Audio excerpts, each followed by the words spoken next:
جوڵە بەردەوامەکانی یەکێتی نیشتیمانی کوردستان لە چەند هەفتەی ڕابردوودا و بە ئێستاشەوە لە ڕێگەی هەردوو هاوسەرۆکیەوە لە هەولێر و سلێمانی ڕەنگە تەنها و تەنها خەمی یەکێتی نەبێت بۆ دوورەپەرێزی لایەنە سیاسیەکان و بوونی بۆشایی و درز لە ناو ڕیزەکانی هێزە سیاسیەکانی هەرێمدا.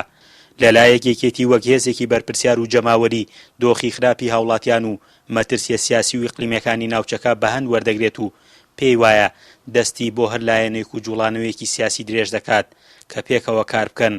بۆ بەرشەوەندیە گشتی و باڵاکانی گەل. دیارە یەکێتی نیشتیمانی حیزبێکە هەمیشە وتمانەوەکو دەریا و ماسی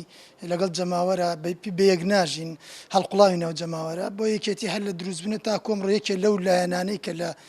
ناو حیزبە ئەمە گرنگی پێیا و باڵێن فۆکسی خستۆتە سەر سلکی دیبلۆماسیە پەیوەندیەکان لەگەڵ هێزە کوردستانیەکان لەگەڵ دەوڵەتانی ئەقلیم لەگەڵ دنیا لەگەڵ دەرەوە بۆ چکە میلەتێکین تام دەقا دەوڵەتمان نییە هێزێکین تەنراین بە نەیارەکان و دوژمنەکانی کورد. لە دوایین کۆبوونەوەکانی سەرکردایەتی یەکێتیدا یەکێتی ڕایگەیاندووە دەمانەوێت لە ناوخۆی هەرێم لەگەڵ هەمووان کۆدەنگ بین و هەر هێزێکی سیاسی بۆ بنیادنانەوەی کوردستان لەگەڵمان بێت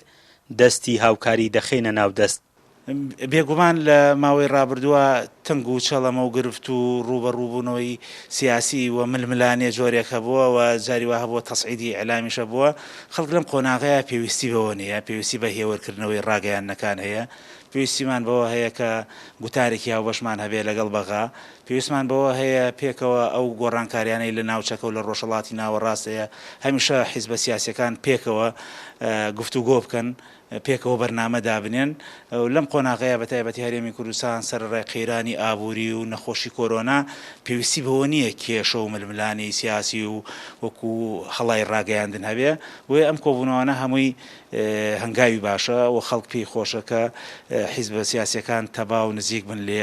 پێکەوە. ئەم هەنگاوانەی یەکێتی لە بەغدا لە ڕێگەی جێگری سەرۆکی حکوومەت و لە هەرێمیش لە ڕێگەی هاوسەرۆکەکانیەوە دەستی پێکردوون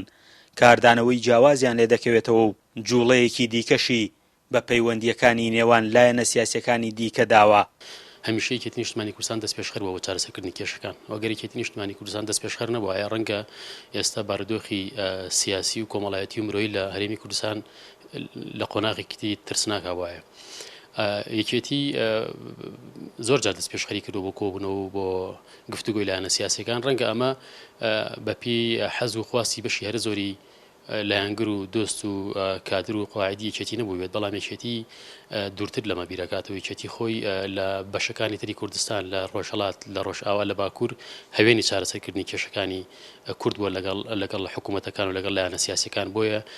ناکرێت لە هەرێمی کوردستان یەکێتی نەتوانێت ئەمڕۆڵەوە ببینێت. یەکێتی لە ناو شەقامی سیاسیدا ناوچە و جوگرافیا و خاوەندارێتی هیچ شوێنێک لە هیچ لایەنێکەوە سیر نەکردووە خۆی بە هێزێکی بەرپرسیار دەزانێت لە هەموو کێشەکانی کوردستانیان لە زاخۆوە تا خانەقین و بە قودسی کوردستان و هەولێری قەڵاو منارە و سلێمانی شاری نەبەزین و هەڵەبجەی شەهیدانیشەوە بۆیە پێی وایە دۆخەکەوە دەخوازێت هەمووان پێکەوە کار بکەن بۆ چارەسەرکردنی کێشە کەڵەکەبووەکانی هەرێمی کوردستان. فەرحان حەمەخان، گەلی کوردستان.